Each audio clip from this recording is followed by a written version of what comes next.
এমন সুন্দরী রূপসী স্ত্রী নিয়ে যখন পয়গম্বর ইউনূস এলাকা ছেড়ে চলে যাবে, যেই মাত্র এই নৌকার মধ্যে উঠবে, এই নৌকার বোকাটা ছেলেরা পয়গম্বর ইউনূসের স্ত্রী গায়ে হাত দিয়ে তাবা দিয়ে ধরলেন। ও পয়গম্বর ইউনূস, কে তুমি? চিনি না।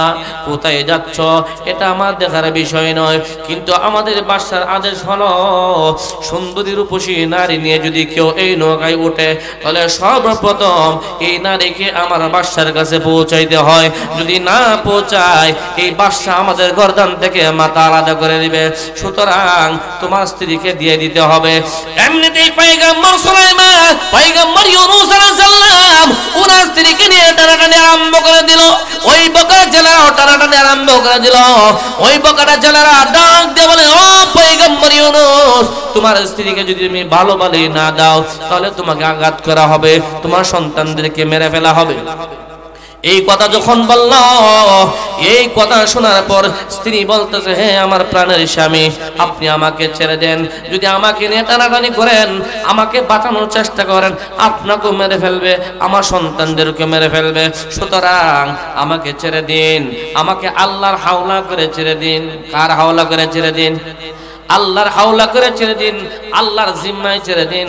আল্লাহ আমার হেফাজত করবে, আর আপনি আমার দুই সন্তান নিয়ে এখান থেকে চলে যান, নতুবা আপনাকেও তারা মারপিট করবে, আমার সন্তানদেরকে মারপিট করবে। এই কথা বলার সঙ্গে সঙ্গে পয়গম্বর ইউনূস আলাইহিস সালাম আল্লাহর হাওলা করে ওনার স্ত্রীকে ছেড়ে দিলেন এবং দুই সন্তান নিয়ে উনি এখান থেকে পালিয়ে গেলেন। এইদিকে বকাটা ছেলেরা পয়গম্বর ইউনূসের স্ত্রীকে নিয়ে ওই জালেম শাসক, জালেম বাদশা, চরিত্রহীন লম্পট বাদশার কাছে নিয়ে গেল, নেতার কাছে নিয়ে গেল। নিয়ে যাওয়ার পরে ওই চরিত্রহীন লম্পট নেতা যেই মাত্র তাকায় দেখে পয়গম্বরের স্ত্রী কত সুন্দর, রূপবতী, গুণবতী, আবেদা, সালেহা, আর কোনোদিন এইরকম সুন্দরী নারী দেখে নাই, এইরকম আমলওয়ালা দেখে নাই, এইরকম চেহারাওয়ালা দেখে নাই। তার এমন আবেগ বাড়ছে, এমনিতেই তার কামরায় প্রবেশ করবে, ওই পয়গম্বরের স্ত্রীর গায়ে হাত দিবে। সঙ্গে সঙ্গে ওই পয়গম্বরের স্ত্রী আল্লাহর কাছে বলে, প্রভু গো, আমি তোমার পয়গম্বর ইউনূসের আমানত। ঠিক কিনা? ওগো আল্লাহ, আমি তোমার পয়গম্বর ইউনূসের আমানত, সুতরাং তুমি এই বদমাশ থেকে তুমি আমাকে হেফাজত করো, তোমার নবীর আমানতকে তুমি হেফাজত করো। এই কথা বলে যখন আল্লাহর কাছে দোয়া করে, আল্লাহ রাব্বুল আলামিন সঙ্গে সঙ্গে এই আবেদা, সালেহা, রূপবতী, গুণবতী নারী দোয়া কবুল করে পয়গম্বর ইউনূসের স্ত্রীর দিকে যেই মাত্র এই বদমাশ নেতা অগ্রসর হয়, সঙ্গে সঙ্গে আল্লাহ রাব্বুল আলামিন তাকে আযাব দিয়ে দেয়। তার হাত তো বেহা হয়ে যায়, হাত পাও নষ্ট হয়ে যায়। হাত পা যখন নষ্ট হয়ে যায়, মির্গি বেমারের মতো আরম্ভ হয়ে যায়, কাঁপতে কাঁপতে মাটিতে পড়ে যায়। এমনিতেই তার বিশ্বাস হয়, এমনিতেই তার বিশ্বাস হয় যে এই পয়গম্বরের স্ত্রী একজন নেককার স্ত্রী, আমি একজন গুন্ডা বদমাশ, একজন নেককার স্ত্রীর দিকে আমি লুপ করার কারণে এইটা তার আল্লাহর পক্ষ থেকে মুসিবত। সুতরাং না, আমি তার কাছে মাপ চাই। এমনিতেই এই পয়গম্বর ইউনূসের স্ত্রীর কাছে এই নেতা মাপ চায়, ও পয়গম্বর ইউনূসের স্ত্রী, তুমি বড় নেককার মহিলা, ভালো মহিলা, আসলে আমার চরিত্র ভালো না, আমি তোমার দিকে নজর দেই, মেহেরবানি করে তুমি তোমার আল্লাহকে বলো আমাকে ভালো করে দেওয়ার জন্য। আমার ভুল হয়ে গেছে, আমার বেয়াদবি হয়ে গেছে, আমি আর করব না, আমাকে মাফ করে দাও। কওমে লোকদেরকে দাওয়াত দিতে শুরু করলেন, তোমরা ভূত পুরুষের পূজা ছেড়ে দাও, মূর্তির পূজা ছেড়ে দাও, অগ্নি পূজা ছেড়ে দাও, এক আল্লাহর উপর কি আনো, এক আল্লাহর উপর কি আনো, ঈমান আনো। নূহ আলাইহিস সালাম যখন দাওয়াত দিতে, নূহ আলাইহিস সালামকে নিয়ে ঠাট্টা মশকরি করতেন, এইভাবে প্রত্যেক নবীকে নিয়ে ঠাট্টা মশকরি করত, এমন করে ঢিল মারত, মারপিট করত।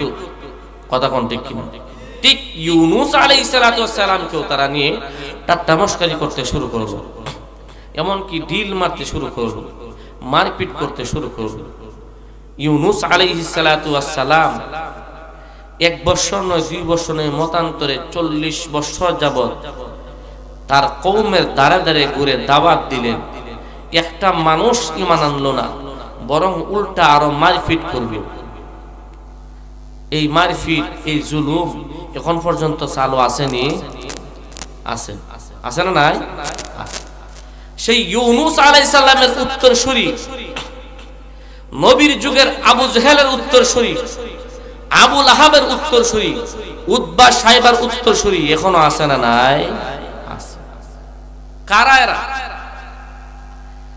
এরা হলো তারাই যারা কোরআনকে ভালোবাসে না, কোরআনের মাহফিলকে ভালোবাসে না, যারা উলামায়ে কেরামদেরকে ভালোবাসে না, আলেমদেরকে দেখলে তাদের চুলকানি হয়, মসজিদ মাদ্রাসা দেখলে তাদের চুলকানি ওঠে, তারাই হলো তাদের উত্তরসূরি। কথা কোন ঠিক কিনা?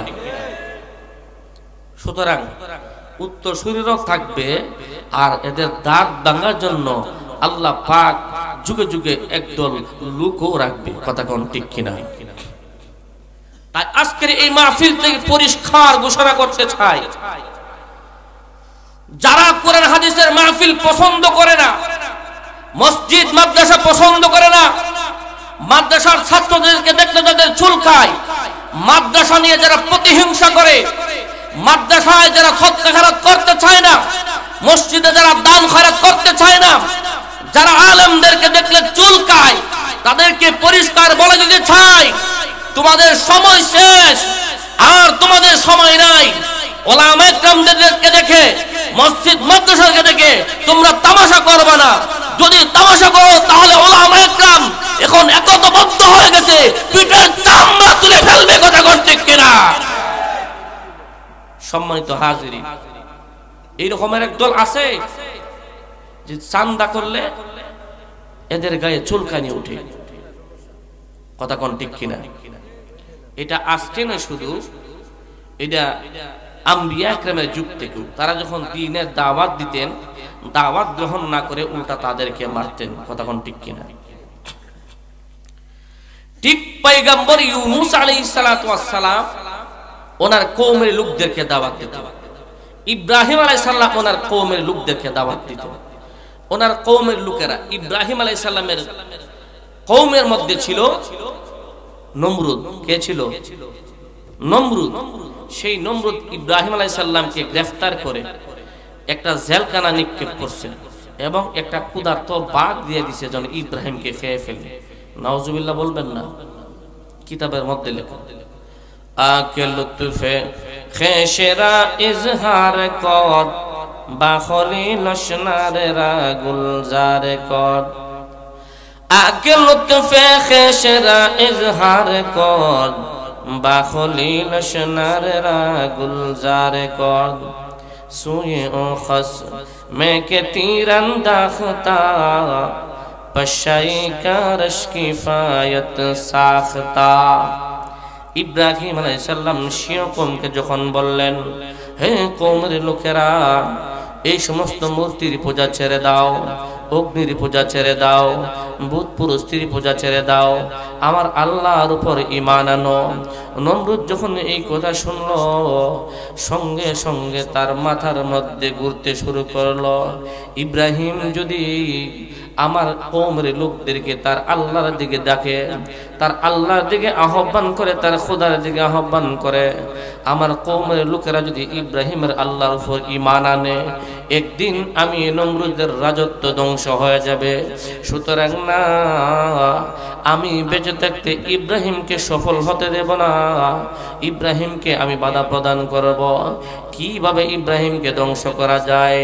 সেনাবাহিনী পাঠিয়ে দিলেন, যাও ইব্রাহিমকে গ্রেফতার করে জেলখানার ভিতরে ঢুকাও, এবং এই ইব্রাহিমকে আমার হাতে মারব না, একটা ক্ষুধার্ত বাঘ জেলখানার ভিতরে ঢুকায় দাও, যেন এই বাঘটা ইব্রাহিমকে কে শেষ করে ফেলে। কিন্তু লক্ষ্য করে দেখুন, ইব্রাহিম আলাইহিস সালামকে যখন জেলখানার ভিতরে নিক্ষেপ করলেন, জেলখানার ভিতরে নিক্ষেপ করার পর একটা ক্ষুধার্ত বাঘ এই জেলখানার মধ্যে প্রেরণ করা হলো যেন ইব্রাহিমকে খেয়ে ফেলে, নিক্ষেপ করা হলো। নমরুদ মনে মনে ভাবতেছে, মনে হয় ইব্রাহিমকে কে শেষ করে ফেলেছে, যাই একটু গিয়া দেখি। নমরুদ চুকিয়ে দিয়া দেখে ইব্রাহিমকে বাঘ খায় নাই, বরং তাকে সেজদা করতে আরম্ভ করলো, এমনকি তার শরীরটা চাটিয়ে দিতে আরম্ভ করলো। আমার আল্লাহ বাঘকে ডাক দিয়ে বলে, রে বাঘ, তুই হলি আমার সৃষ্টি প্রাণী, আর সৃষ্টির সেরা হলো মানুষ, আর ইব্রাহিম হলো আমার খলিল। খবরদার খবরদার, নমরুদ চিনতে ভুল করিল, তুই বনের প্রাণী হয়ে চিনতে ভুল করিস না। যা, আমার ইব্রাহিমের সঙ্গে কোনো বেয়াদবি করবে না। বাঘ ইব্রাহিমের সঙ্গে কোনো বেয়াদবি করে নাই, বরং ইব্রাহিম আলাইহিস সালামের শরীর চাটিয়ে দিয়েছে। সুবহানাল্লাহ। এই দৃশ্য যখন নমরুদ দেখল, সঙ্গে সঙ্গে জেলখানা থেকে বের করে নিয়ে আসলো। না না না, ইব্রাহিমকে বাঘেও খায় না, এইভাবে ইব্রাহিমকে মারা যাবে না। একটা বিশাল অগ্নিকুণ্ড তৈরি করতে হবে, ওই অগ্নিকুণ্ডের ভিতরে ইব্রাহিমকে ফেলে মেরে ফেলব। এমনিতেই তার চাকরদেরকে আদেশ করলেন, বিশাল একটা পুকুরের মতো গর্ত খনন করো। বিশাল একটা পুকুরের মতো গর্ত খনন করা হলো। তাফসীরের কিতাবে উল্লেখ করা হয়েছে, চতুর্দিকে 30 হাত উঁচা ওয়াল দেওয়া হয়েছে, পাহাড় থেকে লাকড়ি সংগ্রহ করা হয়েছে, দামি দামি লাকড়িগুলা পাহাড় থেকে আনা হয়েছে, এই পুকুরের মধ্যে নিক্ষেপ করা হয়েছে। এমনিতেই আগুন ধরায় দেওয়া হয়েছে, যেই মাত্র আগুন মারাত্মক আকার ধারণ করেছে, ঠিক এমনিতেই ইব্রাহিম আলাইহিস সালামকে ওই আগুনের মধ্যে ফেলবে। ইব্রাহিমকে ফেলতে পারে না, কারণ ইব্রাহিম আলাইহিস সালামকে আল্লাহর তৈরি ফেরেশতারা সহযোগিতা করে। এমনিতেই শয়তান নমরুদের কানে কানে গিয়া বলে, ও নমরুদ, তুমি ইব্রাহিমকে আগুনে ফেলতে পারবে না, কারণ হলো ইব্রাহিমের সাথে ইব্রাহিমের আল্লাহর তৈরি ফেরেশতারা সাহায্য করে। ইব্রাহিমকে এইভাবে আগুনে ফেলতে পারবে না। যদি ইব্রাহিমকে আগুনের মধ্যে নিক্ষেপ করতে হয়, তাহলে তুমি এখানে খারাপ কাজ আরম্ভ করে দাও। নর্তকী নারীদেরকে এনে যখন আকাম কুকাম আরম্ভ করে দেবে, ফেরেশতা হলো হলো বেগুনা মাসুম নিষ্পাপ, যেখানে পাপ হয় গুনার কাজ হয় সেখানে তারা থাকে না, এমনিতে ওখান থেকে তারা চলে যাবে। এই সুযোগে ইব্রাহিমকে আগুনের মধ্যে নিক্ষেপ করে ফেলবে। ইব্রাহিম আলাইহিস সালামকে আগুনে ফেলার জন্য শয়তানের এই প্ররোচনা নমরুদ গ্রহণ করলো। কিছু নর্তকী নারী এনে এখানে গুনার কাজ আরম্ভ করে দিল। যেখানে গুনার কাজ হয়, আল্লাহর তৈরি ফেরেশতারা পাক পবিত্র, এইগুলা এখান থেকে চলে যায়। এই সুযোগে ইব্রাহিম আলাইহিস সালামকে আগুনের মধ্যে ফেলে দিতেছে। এইবার আবার যেই শয়তান নমরুদকে প্ররোচনা দিয়েছিল, এই শয়তান ইব্রাহিমের কাছে আসলো। আরে ভাই ইব্রাহিম, তোমার খোদা বহু শক্তিশালী বললে, তোমার খোদা তোমাকে সাহায্য করে না, নমরুদ আগুনের মধ্যে তোমাকে ফেলে দিবে। তোমার খোদা কি দেখে না? তোমার খোদা তো তোমাকে সাহায্য করে না। আমার কাছে বলো, আমি সাহায্য করব। আমার কাছে যদি সাহায্য চাও, আমি মুহূর্তের মধ্যে ওই আগুন নিভাইয়া দিব, অথবা এই আগুন থেকে তোমাকে হেফাজত করব। ইব্রাহিম আলাইহিস সালাম শয়তানকে লক্ষ্য করে বলে, হে শয়তান, আমার সামনে থেকে তুই দূর হয়ে যা, তোর সাহায্যের প্রয়োজন নাই। যে আল্লাহর খলিল আমি, আমাকে নমরুদে আগুনের মধ্যে ফেলে দিবে, অবশ্যই আমার আল্লাহ দেখতেছেন। সুতরাং আমার আল্লাহ আমাকে কেন সাহায্য করেন না? আমার মনে হয় আমাকে যদি নমরুদে আগুনের মধ্যে ফেলে দেয়, তাহলে মনে আমার আল্লাহ খুশি। এক মর্দ শয়তান, জানিয়ে রাখ, জানিয়ে রাখ, আমার আল্লাহ যদি রাজি খুশি হয়, আমি ইব্রাহিম আগুনে জ্বলে পড়ে সরকার হয়ে যায়, আমি আল্লাহর রাজি এবং খুশির জন্য আমি ইব্রাহিম তোর কাছে সাহায্য চাইব না। আমি আমার আল্লাহর ভালোবাসার জন্য, আমি আমার আল্লাহর খুশির জন্য একবার নয়, দুইবার নয়, 1000 বার ওই আগুনে জ্বলতে রাজি আছি। এই শাস্তি কেন? একমাত্র আল্লাহর প্রতি দাওয়াত দেওয়ার জন্য। কথা কোন ঠিক কিনা? আজকে উলামায়ে কেরাম কিছুদিন আগে জাল কাটছে, কি জন্য? ওরা কি সন্ত্রাস ছিল, ডাকাত ছিল? ওদের খাটের নিচে কি বস্তার বস্তা টাকা পাওয়া গেছে? ওদের গুদাম ভর্তি কি তেলের বোতল পাওয়া গেছে, আলুর বস্তা পাওয়া গেছে? না। তাহলে কেন তারা জেল কাটলো? এর একটা কারণ, তারা হক কথা বলে, আল্লাহর কথা বলে। কথা কোন ঠিক কিনা? কিন্তু জেলে নিচে লিখে কি ওরা আল্লাহর কথা বাদ দিয়ে দিছে? ইব্রাহিম আলাইহিস সালামকে আগুনের মধ্যে ফেলে দিছে। এই জন্য কি ইব্রাহিম আলাইহিস সালাম আল্লাহ দাওয়াত দেওয়া ছেড়ে দিয়েছে? নমরুদের পক্ষে সাপোর্ট করছে না নমরুদের বিরুদ্ধে লড়ছে? শয়তানের বিরুদ্ধে লড়ছে। ঠিক তদ্রূপ উলামায়ে কেরাম হক কথা বলার কারণে, কোরআনের কথা বলার কারণে কোরআনের মঞ্চ থেকে ধরে ধরে যারা উলামায়ে কেরামদেরকে জেলের ভিতরে ঢুকিয়েছিল, আজকে তারা জেলের ভিতরে ঢুকতেছে। উলামায়ে কেরাম মাঠে ময়দানে বুক করে কোরআনের মাহফিল করতেছে। কথা কোন ঠিক কিনা? তাকবীর! ইসলামের সূত্ররা হুঁশিয়ার সাবধান, এক এক এক হো। সম্মানিত হাজিরিন, তাহলে যারা উলামায়ে কেরামদের বিরোধিতা করছিল, জেলখানায় ঢুকাইছিল, আজকে তারা জেলের ভিতরে ঢুকতেছে। আর যারা জেল থেকে বাঁচতে চাইতেছে তারা দেশ ছেড়ে পালাইছে। ঠিক কিনা? সুতরাং উলামায়ে কেরামদেরকে সাথে নিয়ে কাজ করতে হবে। উলামায়ে কেরাম তাদের বন্ধু, শত্রু না। কথা কোন ঠিক কিনা? তারা নিজে শত্রু বানাইছে।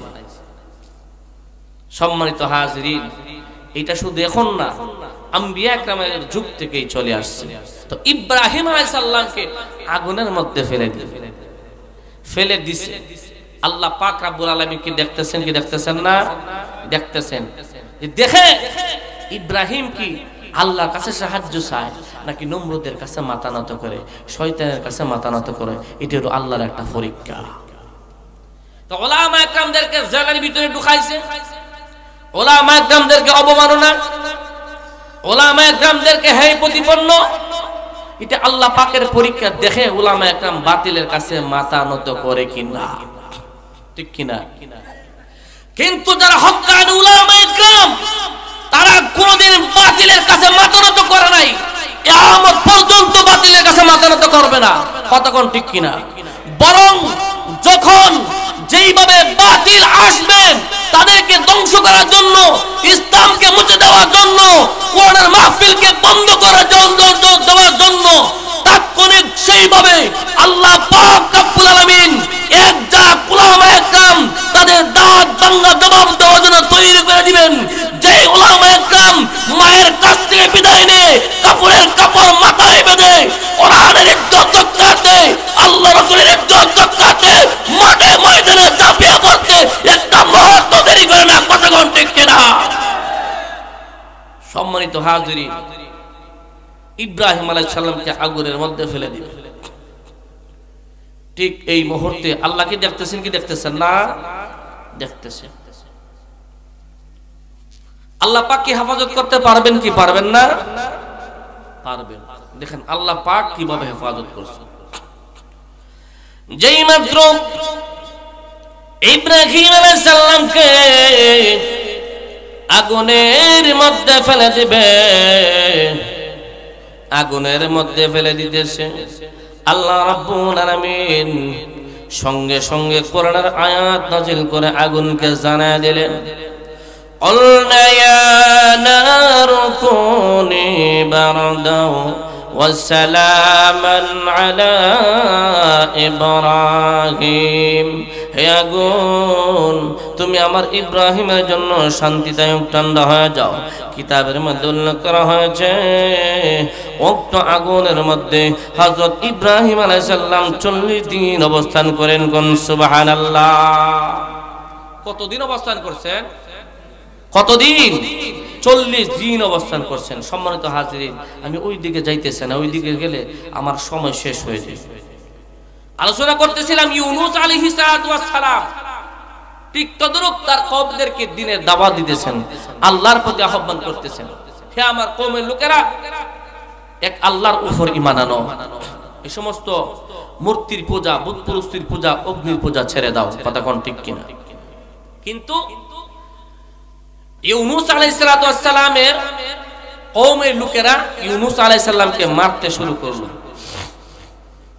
উনি মার খেয়ে আল্লাহর কাছে বলতেছেন, প্রভু আমার এমন ঘাড় তারা কওমের লোক যাদেরকে দাওয়াত দিলে দাওয়াত গ্রহণ করবে দূরের কথা, উল্টা আমাকে মারপিট করে।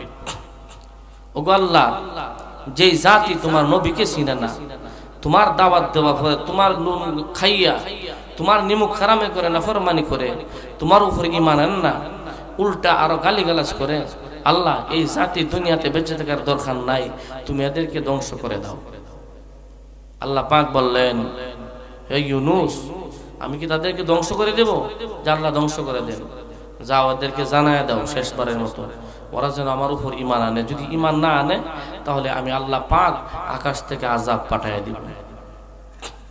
এবার শেষবারের মতো ইউনূস আলাইহিস সালাম তার কওমের কাছে আসেন, হে আমার কওমের লোকেরা, শেষবারের মতো আমি তোমাদেরকে বললাম, এখনো সময় আছে, এখনো সময় আছে, তোমরা আমার আল্লাহর উপর ঈমান আনো। যদি ঈমান না আনো, আমার আল্লাহর আযাব বড় কঠিন, আমার আল্লাহ তোমাদের উপর আযাব নাযিল করবে। এবার এই কথা বলার পরে ইউনূস আলাইহিস সালামের কওমের লোকেরা পয়গম্বর ইউনূসকে মারতে শুরু করলো, এমন কি বলতে শুরু করলো, হে ইউনূস, যাও তোমার আল্লাহর উপর আমরা ঈমান আনবো না। তোমার আল্লাহকে গিয়ে বলো, তোমার আল্লাহ যদি আমাদের উপর মুসিবত দেয়, আযাব দেয়, ওই আযাব লওয়ার মতো আমরা লওয়ার জন্য বসে আছি, ওই আযাব গ্রহণ করার জন্য বসে আছি। যাও গিয়া বলো আযাব দেওয়ার জন্য আমরা রেডি আছি। জুরে কোন নাউজুবিল্লাহ। আল্লাহর আযাব গ্রহণ করার মতো ক্ষমতা পৃথিবীর কারো নাই। কথা কোন ঠিক কিনা? ইউনূস আলাইহিস সালামের কওমের লোকেরা গিয়া বলে, ও ইউনূস, যাও তোমার আল্লাহকে গিয়া বলো আমাদেরকে আযাব দেওয়ার জন্য, তোমার আল্লাহর আযাব গ্রহণ করার জন্য আমরা প্রস্তুত আছি। ইউনূস আলাইহিস সালাম বলতেছেন, ওগো আল্লাহ, শেষবারের মতো আমি তাদের কাছে দাওয়াত দিলাম।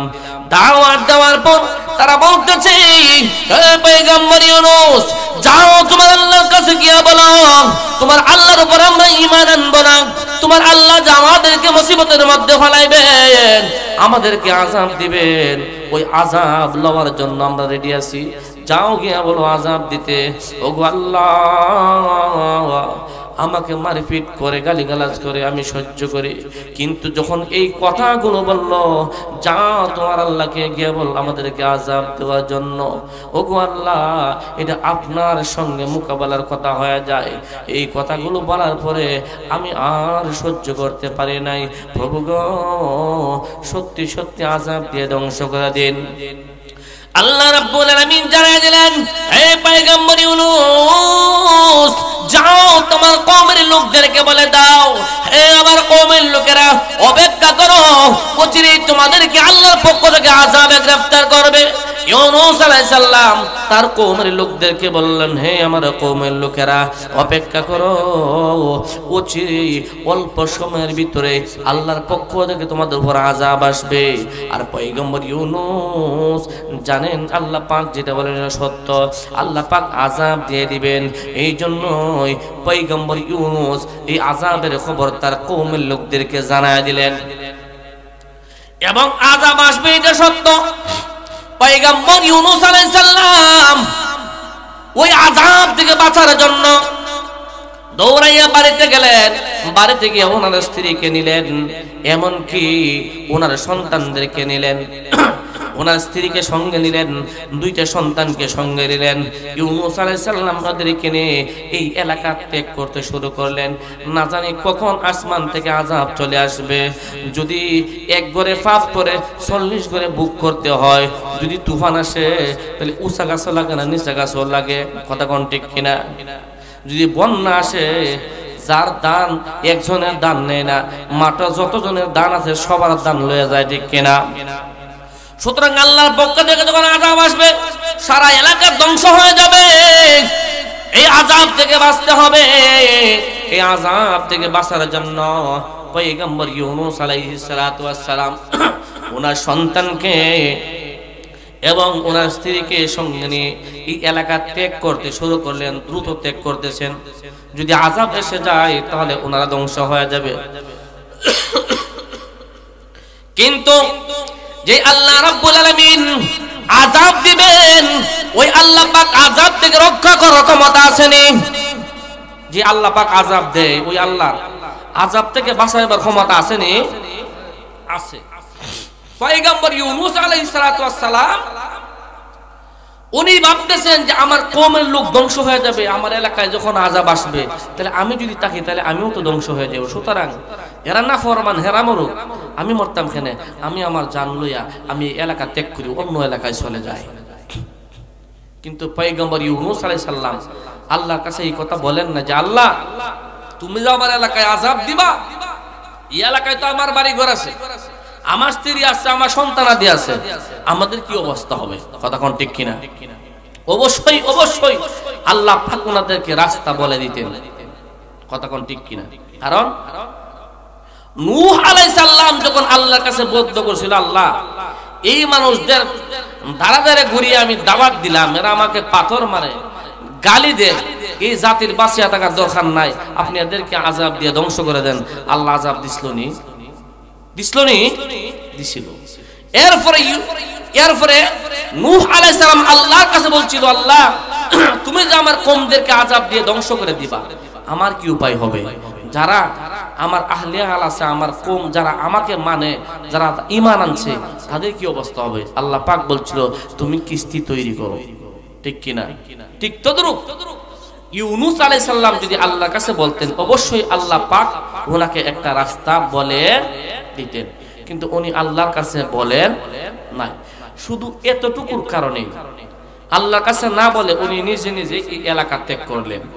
এতটুকু করার কারণে আল্লাহ পাক ইউনূস আলাইহিস সালামকে আরো বড় মুসিবতের মধ্যে ফেলাইছে। এটাই আল্লাহ পাকের পরীক্ষা। দেখি ইউনূস, আমি তোর কওমের লোকদেরকে আযাব দিয়ে ধ্বংস করে দেব, তোর কওমের লোকেরা ধ্বংস হয়ে যাবে, তুই নিজে জান বাঁচাইয়া এলাকা ছেড়ে চলে গেলা, আমার কাছে আল্লাহ, আমি আল্লাহর কাছে বললা না, তাহলে দেখি তুমি নিজে নিজে বাঁচতে পারো কিনা, আমার সাহায্য লাগে কিনা, দেখি সে তুমি কতটুকু যাইতে পারো। কথা কোন ঠিক কিনা? আল্লাহু আকবার। পয়গম্বর ইউনূসকেও আল্লাহ পাক আযাব দিয়া মুসিবত দিয়ে পরীক্ষা করছেন। তার কওমের লোকদের উপর যখন আযাব আসবে, এই কথা কওমের লোকদেরকে জানাইয়া উনি সন্তানকে নিয়ে, স্ত্রীকে নিয়ে এলাকা ত্যাগ করতে শুরু করলেন। উনি যখন এলাকা ত্যাগ করতে শুরু করলেন, এলাকা ছেড়ে যাইবেন গা, এই এলাকা ছেড়ে মনে করেন ওই অন্য এলাকার বর্ডারে চলে গেছে। ঠিক এই সময় যে এলাকার কথা বলছিল আযাব আসবে, এই এলাকার মানুষ বলা বলি করতেছে, কই পয়গম্বর ইউনূস বলে আযাব আসবে, গজব আসবে, কই পয়গম্বর ইউনূসের আল্লাহর আযাব দেখি না তো। সারাদিন ঠাট্টা মশকারি করতেছে। এইরকম ঠাট্টা মশকারি যখন সারাদিন করতেছে, হঠাৎ করে যখন সূর্য ডলে যেতেছে, দুপুরের পর হয়ে গেছে গা, আসরের টাইম হয়ে গেছে গা, হঠাৎ করে তাকায় দেখে দুনিয়াটা একটা অন্ধকারাচ্ছন্ন হয়ে গেছে। এইরকম তখন বৈশাখ মাসে ডাক মারে, আপনার আমার অবস্থা কি হয়? ধান কই, বন কই, গরু কই, লাকড়ি কইটা মারে, তা দৌড়াদৌড়ি লাগে, লাগে কি লাগে না? লাগে। টাড়া যদি বড় বড় করে টাড়া পরে, সন্তানরা চিৎকার দিয়ে মা বাবারা জড়ায়া ধরে, জড়ায়া ধরে কি ধরে না? ধরে। ঠিক যে সমস্ত লোকেরা ঠাট্টা মশকারি করতেছিল, ওরা তাকায় দেখে আকাশের অবস্থাটা একটু মলিন, ঘুরতাছে, মুসিবত ঘুরতাছে, আর বড় বড় ঠাডা পড়তেছে। যেই মাত্র বড় বড় ঠাডা পড়তেছে, এই আওয়াজ তারা শুনতেছে, একটা আরেকটার কানে কানে কয়, ইউনূসের আল্লাহ, ইউনূসের খোদায় নিয়ে আযাব দেলাইতেছে, দেখ এমন বড় বড় ঠাডা তো জীবনও দেখছি না, মনে হয় উপরে পড়ে যেতেছে, মনে হয় ঘরের উপরে পড়ে যেতেছে, মনে হয় আমার সন্তানের উপরে যেতেছে। এই বলা বলি করতে শুরু করলো। আস্তে আস্তে ঠাডাও ঘন ঘন পড়তেছে আর বেকুয়াট আওয়াজ দিতেছে আর আকাশের অবস্থাটা অন্ধকারাচ্ছন্ন হইতেছে। এই দৃশ্য দেখার পরে একে অপরের কাছে বলে, খালি কয়েকটা ঠাডা পড়তেছে আর আকাশের অবস্থা পরিবর্তন হওয়াতে দেখা যায় কিয়ামত চলে আসবে। আমাদের অবস্থা যদি এমন হয়ে যায়, যদি আযাব চলে আসে, তাহলে আমাদের আর বাঁচার কোনো উপায় নাই। ঠিক কিনা? বাঁচার কোনো উপায় নাই, আর বাঁচতে পারবো না। সত্যিকারের ইউনুসের আল্লাহ আছে, ওই আল্লাহর উপর ঈমান আনতে হইব। ওই আল্লাহ আযাব দিতে পারে। ইউনুসের আল্লাহ যদি আযাব দিতে পারে, এই ক্ষমতা থাকে, তাহলে বাঁচানোর ক্ষমতা আছে। সুতরাং যদি বাঁচতে চাও, তাড়াতাড়ি ওই ইউনুসের আল্লাহর কাছে মাফ চাও। সুবহানাল্লাহ, জোরে বলবেন না? তুমি মেহরবানি করে একটু সামনে আসেন না, একটু সামনে জমে বল না। দূরে বসছেন তো, এই জন্য আলোচনা করতে একটু ভালো লাগতেছে না। আপনাদেরকে চান আমি কিছু সময় আলোচনা করি? আপনারা চান নি আমি কিছু সময় আলোচনা করি? কে কে চান একটু হাতটা তুলে দেখান। নারায়ে তাকবীর, নারায়ে তাকবীর। আল কোরআনের আলো, আল হাদিসের আলো, নারায়ে তাকবীর। যে ফিসে যে আমার কিছু ভাই আছে, এরা উঠছেই না, এরা করলে করুন জানিয়া। হ্যাঁ, এই যে আরে ঠান্ডা জায়গা যদি গরম করে লইতে আর এটা আরো মজবুত হইব। ঠিক কিনা?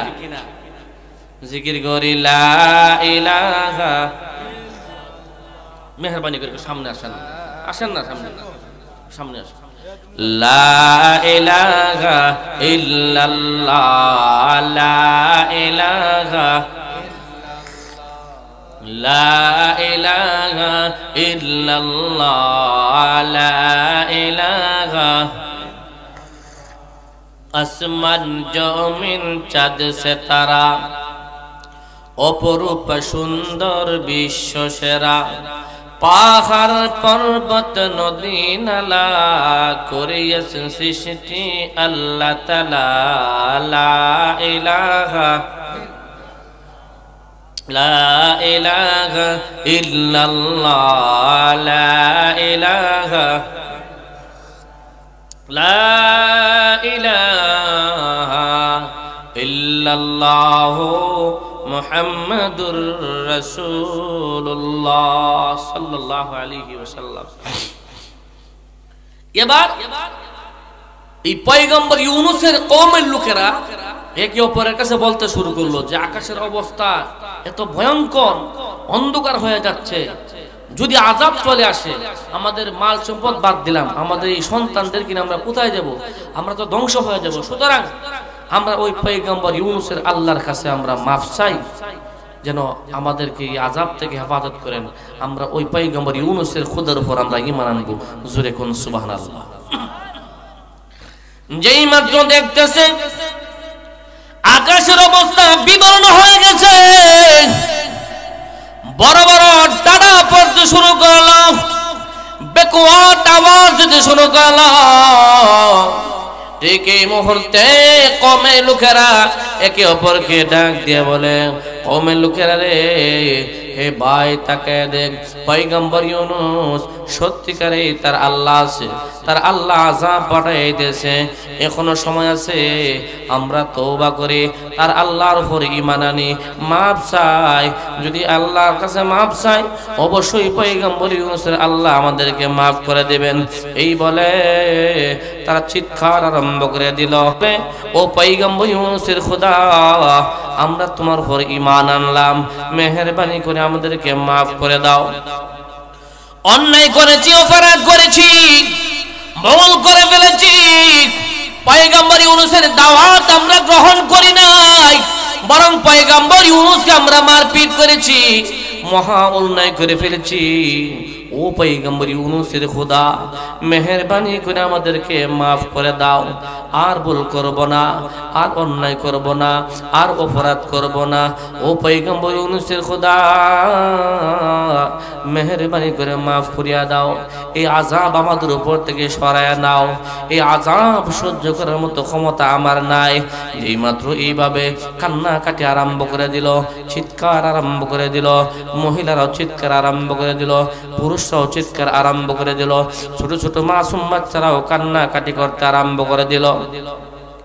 আল্লাহ রাব্বুল আলামিনের রহমতের দরজায় জোশ উঠে গেল, আল্লাহ রাব্বুল আলামিন সঙ্গে সঙ্গে পয়গম্বর ইউনূসের কওমের লোকদেরকে maaf করে দিলেন এবং সঙ্গে সঙ্গে আল্লাহ রাব্বুল আলামিন আযাব হটায় নিলেন, সরায় নিলেন। জোরে কোন সুবহানাল্লাহ। তাকায় দেখে আস্তে আস্তে তাড়া কমে গেছে, বিজলি কমে গেছে, আকাশ অন্ধকারাচ্ছন্ন ছিল, আস্তে আস্তে আকাশ পরিষ্কার হয়ে যাচ্ছে। এখন এই কওমের সকল লোকদের মুখের মধ্যে মুস্কি হাসি। সুবহানাল্লাহ জোরে কোন। সত্যি সত্যি আমরা পয়গম্বর ইউনূসের খোদার উপর ঈমান আনছি, আমরা ভুল স্বীকার করছি আর করব না বলছি।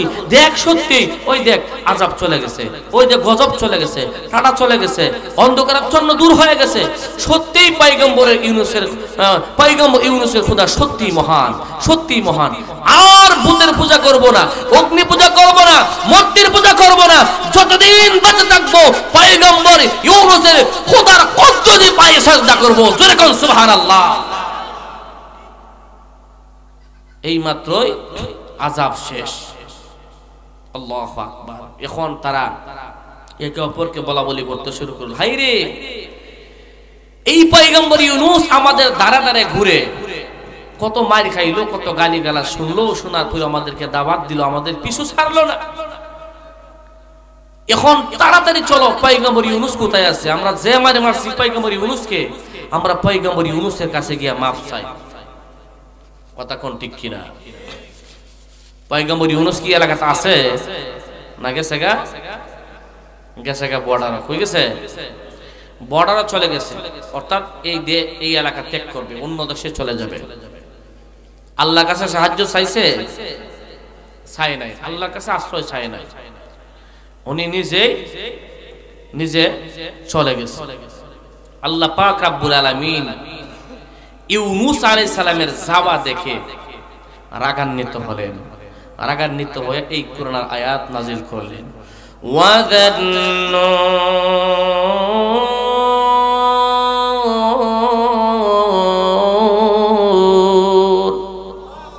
إذ ذهب مغاضبا فظن أن لن نقدر عليه فنادى في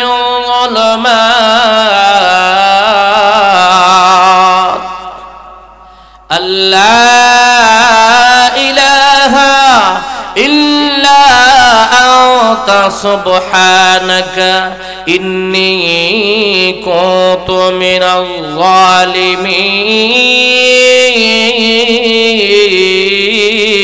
الظالمين।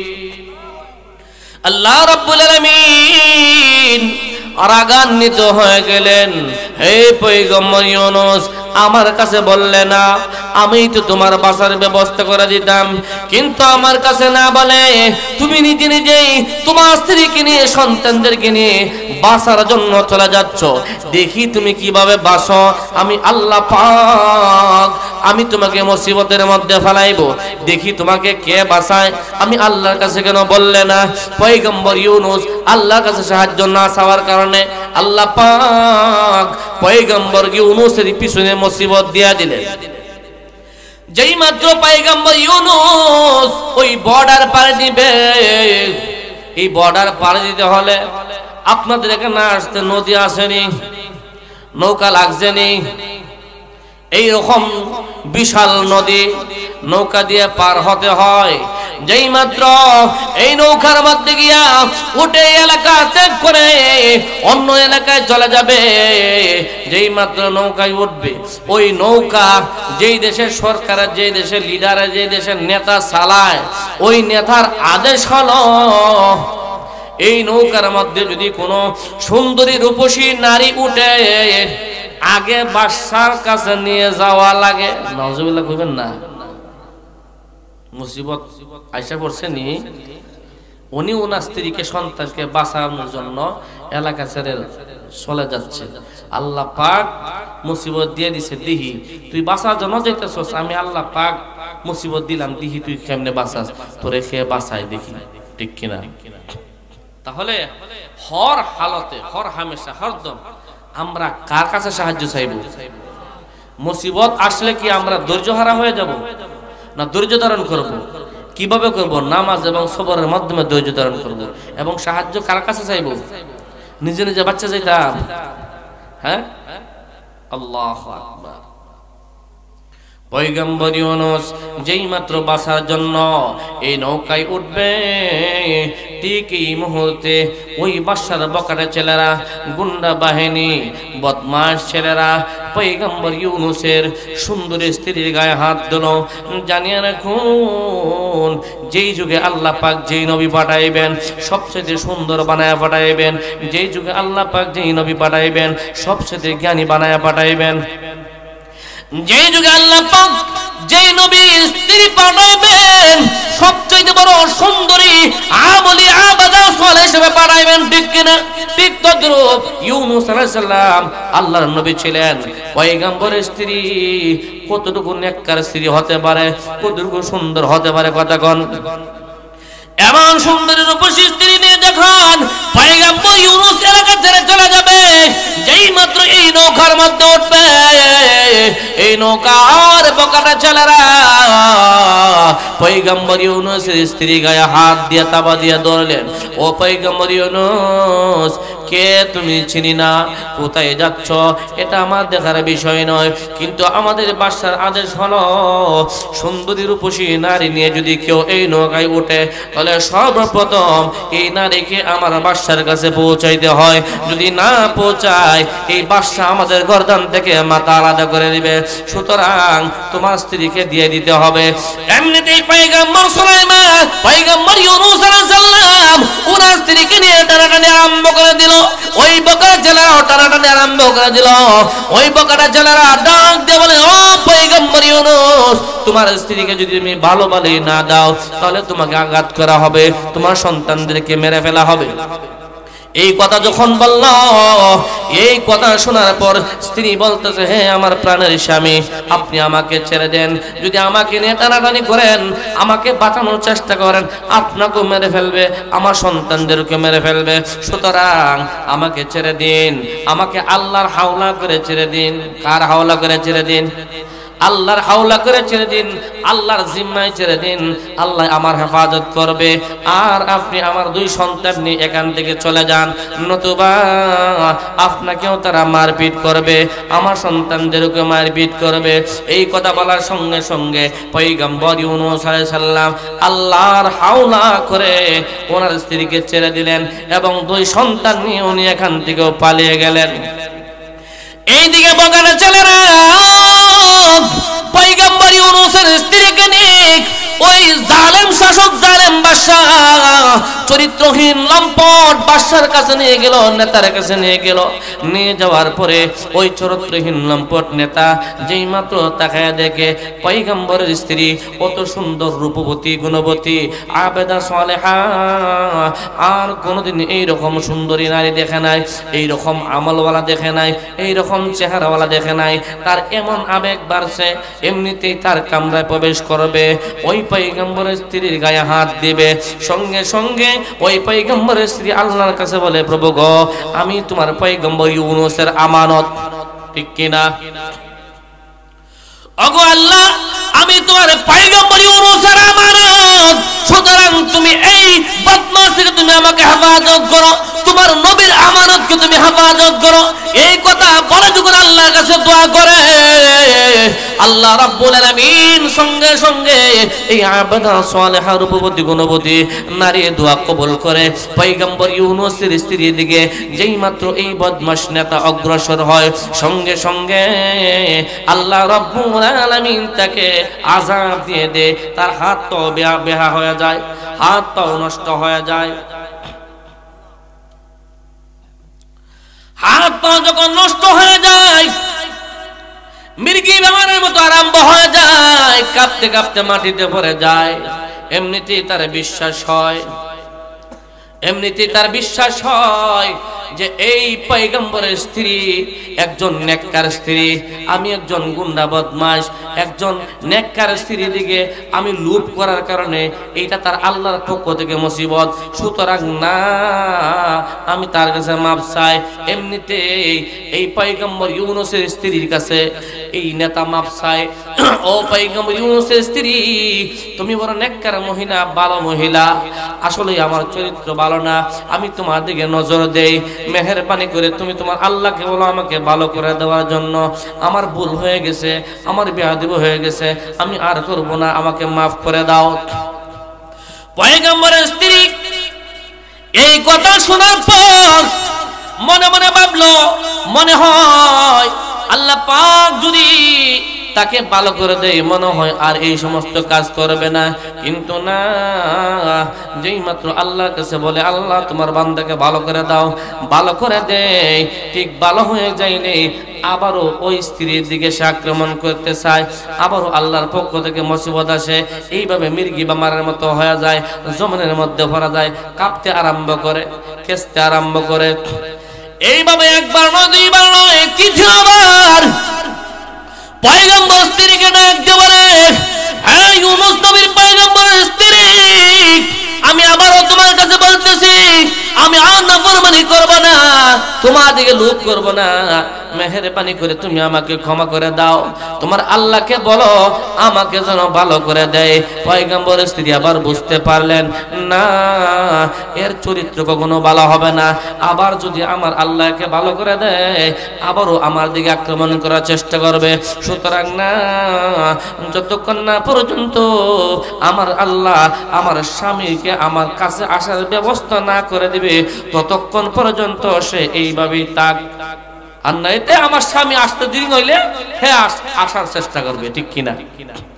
ঠিক আল্লাহ পাক তাকে এইভাবেই রোগ দিয়া, বেমার দিয়া তাকে জমিনের মধ্যে ফালায় রাইখা দিলেন।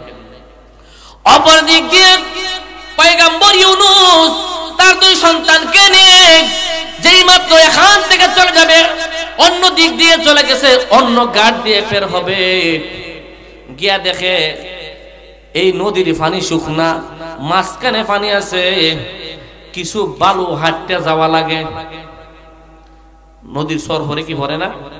ভরে, এইরকম সর পড়ছে, এইরকম সর পড়ে গেছে। কিছু জায়গা হাঁটিয়া যাওয়া লাগে, আবার কিছু জায়গা গন্ডা পানি, ঘাটু পানি, নৌকা লাগিয়া যায়, ওই জায়গাটুকু হাইটটা গিয়ে উঠা লাগে। তো ওনার বড় সন্তানকে সাগরের পারে দাঁড় করায় রাখছে, ছোট সন্তানকে কাঁধে নিয়ে নৌকায় উঠবে। যেই মাত্র নৌকায় উঠবে, নদীতে নামছে, বালুর চর পড়ে গেছে। আল্লাহ রাব্বুল আলামিন নদীর পানিকে আদেশ করলেন, হে পানি তুমি প্রবাহবান হয়ে যাও, তুমি চলতে আরম্ভ করলো, এমন স্পিডে চালু হয়ে যাও যেন পয়গম্বর ইউনূসের পায়ের নিচ থেকে যেন মাটি সরে যায় এবং সে যেন পড়ে যায়, এবং তার সন্তানকে বাসায় নিয়ে যাও, সে যদি পারে তাহলে তার জান সে বাঁচাও।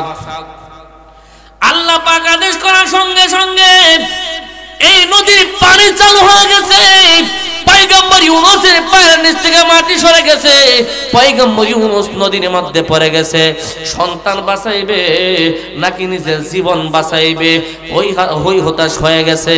এমনিতে তাকায় দেখে পানির বড় ঢেউ এসে সন্তানকে নিয়ে গেছে। মনে মনে ভাবতেছে, আমার স্ত্রীকে ওই ঘাটে হারাইলাম, এখন এই ঘাটে আইসা আমার সন্তানকে হারাইলাম। আচ্ছা ঠিক আছে, আমার এক সন্তান পানি বাসায় নিয়ে গেছে, আর এক সন্তান পারে আছে, অন্তত আমার জীবন বাঁচায়, আমার ওই বড় সন্তানটান থেকে গিয়া বাঁচায়। এই মনস্থ করে পয়গম্বর ইউনূস যেই মাত্র সাঁতার কেটে যেই মাত্র সাগর থেকে সাগরের পাড়ে উঠল, তাকে দেখে গভীর জঙ্গল থেকে, গহীন জঙ্গল থেকে একটা বাঘ এসে বড় সন্তানকে নিয়ে যায়। এমনিতে চিৎকার করে কান্না আরম্ভ করলো, প্রভু গো তোমার আযাব থেকে বাঁচার জন্য আমার এলাকা আমি ছেড়ে দিলাম, এমনকি আমার স্ত্রীকেও হারাইলাম, ছোট সন্তানকেও হারাইলাম, বড় সন্তানকে গহীন জঙ্গলের বাঘ এসে নিয়ে গেল। ও প্রভু এই কি মুসিবতের মধ্যে ফাল্লা, এখনো এই কথা বলে না আল্লাহ তুমি হেফাজত করো। উনি এই কথা বলেন, ওগো প্রভু কি মুসিবতের মধ্যে আমাকে ফেললাম, ঠিক আছে, আমার স্ত্রী চলে গিয়েছে, আমার সন্তানগুলো চলে গিয়েছে, আপত্তি নাই, অন্তত আমার জানটা আমি বাঁচাই। এখনো না জান বাঁচানোর চিন্তা। সম্মানিত হাজিরিন, আমার সময় 11:30, 11:28 বাজে। আপনারা যদি বলেন আলোচনা এখানেই সংক্ষিপ্ত করে নেব না, যদি আপনারা যদি বলেন যে হুজুর আপনি আরো 5-7টা মিনিট আলোচনা করুন, আমি কোরবান আলী এখানে শেষ, কারণ কর্তৃপক্ষের আদেশ, টাইম শেষ, আমি আর একটা সেকেন্ড আমি আলোচনা করার মতো আমার ক্ষমতা নাই। আমি কথাটা বুঝতে পারছি, যেহেতু কর্তৃপক্ষে আমাকে অনুমতি দিছে না, তখন আমার এখানে কথা বলার অধিকার। এমনিতেই পয়গম্বর ইউনূস আলাইহিস সালাম আল্লাহর কাছে বলে, প্রভু এই কি মুসিবতের মধ্যে ফেললা, তুমি আমাকে হেফাজত করো। এই কথা না বলে মুসিবতের মধ্যে ফাল্লা, এই কথা বলে নিজের জান বাঁচানোর জন্য চেষ্টা করতেছে। ঠিক আছে, আমি অন্য ঘাট দিয়ে চলে যাব। যেই মাত্র পয়গম্বর ইউনূস অন্য ঘাটে চলে গিয়েছে, গিয়া দেখে বিশাল এক নৌকা, লঞ্চ। এই লঞ্চের মধ্যে উঠে বসছে। লঞ্চের নিয়ম হলো, যতক্ষণ না পর্যন্ত এই লঞ্চের মধ্যে পুরাপুরি মানুষ উঠে না বসছে, ততক্ষণ এই লঞ্চ ছাড়বে না। এই লঞ্চের মধ্যে উঠে বসে রয়েছে। যেই মাত্র এই লঞ্চের সিট কানায় কানায় পরিপূর্ণ হয়েছে, সঙ্গে সঙ্গে এই লঞ্চ ছাড়ছে। লঞ্চ ছাড়ার সঙ্গে সঙ্গে তাকায় দেখে এই লঞ্চটা জায়গায় জায়গার মধ্যে ঘুরে, সামনে অগ্রসর হয় না। যেই মাত্র সামনে অগ্রসর হয় না, এই লঞ্চের মধ্যে কিছু ইহুদি পণ্ডিত, কিছু জ্ঞানী লোক উঠছে। ইহুদিদের মধ্যে দেখো এমন লোক ছিল যারা অনেক জ্ঞানী ছিল, অনেক বুঝদার ছিল, যারা অনেক কিছু বুঝতো। এই লোকগুলা বলতেছে, জীবন ভরা লঞ্চ চাললে সামনের দিকে যায়, জাগাত ঘুরতে দেখি না, আজকে এই লঞ্চ জাগাত ঘুরতেছে, এর কারণটা কি আমরা একটু দেখতে চাই। এই কথা বলে এই লঞ্চের মধ্যে যে জ্ঞানী ইহুদিরা ছিল, সেই ইহুদিরা এক জায়গায় গোল হয়ে বসে গেল, একে অপরের সঙ্গে পরামর্শ করতে শুরু করলো। কেন এমন অবস্থা হলো, কেন এমন অবস্থা হলো? ওরা পরামর্শ করে জ্ঞান খাটাইয়া বুঝতে পারলো এই লঞ্চের মধ্যে একজন বাগরা গোলাম আছে। গোলাম বলতে আল্লাহর গোলাম, বাগরা বলতে ওনার এলাকা উনি সাইরে আইছে। আর এদের জ্ঞানে ধরছে মনে হয় কোন বাদশার গোলাম বাগিয়ে আইছে। গোলাম অর্থ আল্লাহর গোলাম পালাই আইছে, মানে ওনার এলাকা সাইরা উনি চলে আইছে। ঠিক আছে, আর ওদের জ্ঞানে ধরছে কোন এক বাদশার গোলাম ফলায়া বাগিয়া আয়া পড়ছে। এই গোলাম আসার কারণে এই লঞ্চ চলে না, যতক্ষণ না পর্যন্ত এই গোলাম রে এই সাগরের মধ্যে না ফেলাইব ততক্ষণ এই লঞ্চ চলবে না। এখন এই গোলাম কে খুঁজে বার করবে? লঞ্চের মধ্যে ঘোষণা করলো, হে যাত্রী ভাইরা, ভালো ভালোই বলতেছি, কে আসো বাগরা গোলাম, নিজে নিজে স্বীকার করে ফেল, নিজে নিজে স্বীকার করে ফেল, নাইলে তোমার জন্য আমাদের অসুবিধা হোক, এটা আমরা চাই না। এই কথা বলার পরে পয়গম্বর ইউনূস তো আসলে বাগরা না, আল্লাহর নবী, আর এবারে তো বাগিয়ে আইছে না, মুসিবত থেকে বাঁচার লাগিয়ে আইছে। আর ওরা মনে করতেছে কোনো বাদশার গোলাম মনে হয় বাগিয়ে আয়া পড়ছে, এইটা ভাবতেছে, তারা এইভাবেই বলতেছে।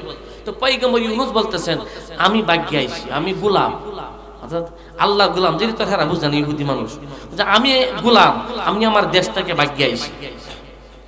এরা পয়গম্বর ইউনূসের দিকে তাকায়া দেখি, এত সুন্দর একজন মানুষ, একজন যুবক, এইরকম একটা মানুষ বাগিয়ে পড়ছে, আর তারা নদীতে ফালাইতো না। না না, এইরকম একটা মানুষের নদীতে ফালানি এটা আমাদের বিবেকে ধরে না, কারণ এরা তো জ্ঞানী লোক, সরকুমালি আর তোরকুমালি না যে বলে কইতে ফালাই দিব। এরা এই লোকের চেহারা দিকে তাকাইছে, মুখের দিকে তাকায় দেখে না, এটা ফালানির মতো লোক না, ফালানির মতো লোক না। আল্লাহর একজন নবীকে কি ফালাইতে পারবো না। এরা বলতেছে না, আপনাকে ফালানো যাবে না, আমাদের বিবেকে ধরে না। আচ্ছা দেখি, আপনি তো স্বীকার হইতেছেন যে আপনি ওই গোলাম, আমরা অনেক জ্ঞান আছে আমাদের কাছে, অনেক পরীক্ষা নিরীক্ষা জানি, আমরা দেখি এই গোলামটা আপনি ছাড়া অন্য কেউ নেই, যদি অন্য কেউ তো আমরা সাথে সাথে ফালাই দিই, কিন্তু আপনিও আমাদের দ্বারা এটা ফালানি সম্ভব না। এখন এইভাবে পরীক্ষা নিরীক্ষা করতে করতে লটারি দিছে, একবার দুইবার তিনবার 10 বার লটারি দিছে, 10 বারও এই পয়গম্বর ইউনূসের নাম হয়। এরা ফালায় না, এরা ফালাইতে সাহস করতে পারে না, আল্লাহর নবী তো। যদি হোক এই মানুষটার সম্মান মর্যাদা আছে না নাই? আছে। এই ইহুদিরা এই সম্মান মর্যাদা বুঝা তারা তারে ফালায় বা সাহস করে না, বা তাদের বিবেকে চক্ষু দেয় না যে তারে পানির মধ্যে ফালায়।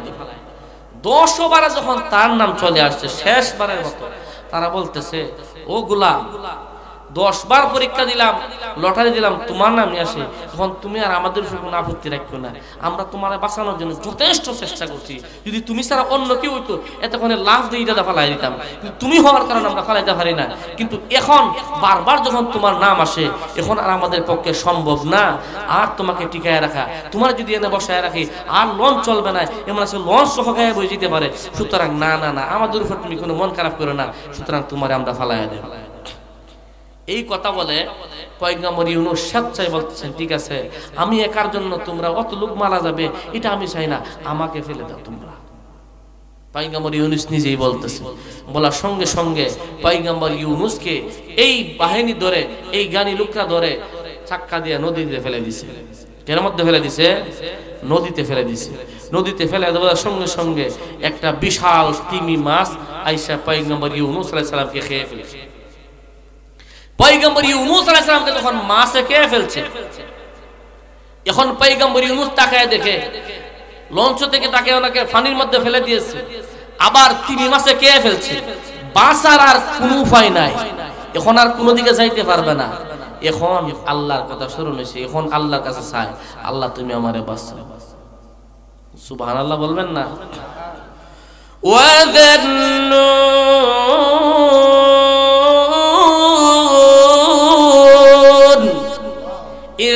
ذهب مغاضبا فظن أن لن نقدر عليه فنادى في الظلمات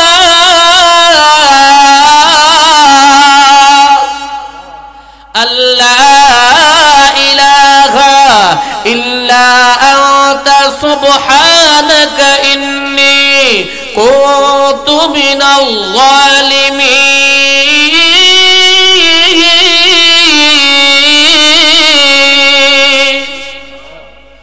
আল্লাহ আমি অন্যায় করেছি, অপরাধ করে ফেলেছি, আমি ভুল করে ফেলেছি, আমার কওমের লোকদেরকে ছেড়ে আমি আমার স্ত্রীকে আর সন্তানকে বাঁচানোর জন্য আমি এলাকা ছেড়ে চলে আসলাম, কিন্তু না আমার স্ত্রীকে আমি বাঁচাইতে পারলাম না, ভাবলাম আমার সন্তানদেরকে বাঁচাইবো, সন্তানদেরকেও বাঁচাইতে পারলাম না, শেষ পর্যন্ত ভাবলাম নিজের জীবনটা বাঁচাইবো, কিন্তু না শেষ পর্যন্ত আমার নিজের জীবনটা বাঁচাইতে পারলাম না।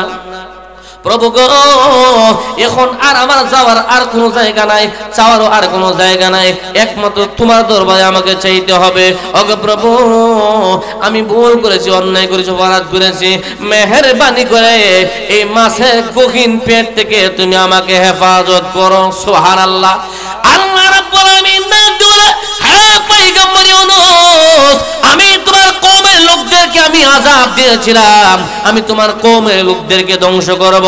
পয়গম্বর ইউনূস রে যদি আমি তোমার কওমের লোকদেরকে আযাব দিতাম অবশ্যই তুমি আমার নবী ছিলে, তুমি তো নাফরমান ছিলে না, তোমাকে আমি আল্লাহ হেফাজত করতাম, কিন্তু আমি আল্লাহর কাছে তুমি সাহায্য না চেয়ে তুমি নিজে নিজে বাঁচার জন্য চলে গেলে। দেখো আমি আল্লাহ পাক রব্বুল আলামিন তোমার পিছনে পিছনে আযাব লাগাই দিলাম, তোমার মধ্যে প্রমাণ হয়ে গেল তুমি নিজে নিজে বাঁচতে পারবে না, তোমার স্ত্রীকে বাঁচাইতে পারবে না, তোমার সন্তানকে বাঁচাইতে পারবে না, এমনকি তোমার নিজের জীবনটা তুমি বাঁচাইতে পারলে না, আমি আল্লাহর সাহায্য নিতে হয়েছে। জানিয়ে রাখো তুমি কিছুই করতে পারবে না, তুমি কাউকে বাঁচাইতে পারবে না, নিজেও বাঁচতে পারবে না, আমি আল্লাহ সবকিছুর মালিক, আমি আল্লাহ বাঁচাইতে পারবো। হ্যাঁ পয়গম্বর ইউনূস তুমি অন্যায় করেছো, ভুল করেছো, যখন তুমি ভুল স্বীকার করেছো আমি আল্লাহ তো তোমাকে ধ্বংস করবো এটা আমি চাই না, শুধু আমি আল্লাহর সাহায্য, আমি আমার আল্লাহর কুদরত বোঝার জন্য তোমাকে আমি পরীক্ষা করেছি। হে পয়গম্বর ইউনূস মাছের গভীর পেট থেকেও তুমি আমি আল্লাহর পরীক্ষায় উত্তীর্ণ লাভ হয়ে গেছো। সঙ্গে সঙ্গে আল্লাহ রাব্বুল আলামিন কোরআনের আয়াত নাযিল করে দিলেন, মাছকে হুকুম করলেন, হে মাছ, পয়গম্বর ইউনূস হলো আমার পয়গম্বর, আমার নবী, খবরদার আমার নবীর সাথে কোনো বেয়াদবি করবে না। যেইভাবে আমার পয়গম্বর ইউনূসকে গিলছিলে, মুখের ভিতরে ঢুকাইছে, ঠিক সেইভাবে সম্মানের সহিত নদীর পানে নিয়ে দিয়ে আসো, সুবহানাল্লাহ। সম্মানিত হাজরিন, আলোচনা করলে তো সারা রাত্রি করা যাইবে। আমার এই আলোচনা করার উদ্দেশ্য হলো, পয়গম্বর ইউনূস আলাইহিস সালাম নিজে নিজে বাঁচতেছেও বাঁচতে পারলো না, আল্লাহ হেফাজত করা লাগছে, কথা কোন ঠিক কিনা? সুতরাং আমরা এই ইতিহাস থেকে, এই ঘটনা থেকে, আজকের এই ওয়াজ থেকে শিক্ষা গ্রহণ করি, আমাদের যদি কারো উপর মুসিবত আসে, আমরা নিজে নিজে বাচ্চা যেতে আমরা সাহায্য করতাম। এমন কি আল্লাহর কাছে সাহায্য চাইতাম যে আল্লাহ তুমি আমরা সাহায্য করো, কথা কোন ঠিক কিনা? আমরা আল্লাহর কাছে সাহায্য না চাইয়া কোনো মানুষের কাছে সাহায্য চাইতাম। সন্তানের জন্য পীরের কাছে, বাবার কাছে, মাজারে গিয়া, কথা কোন ঠিক কিনা?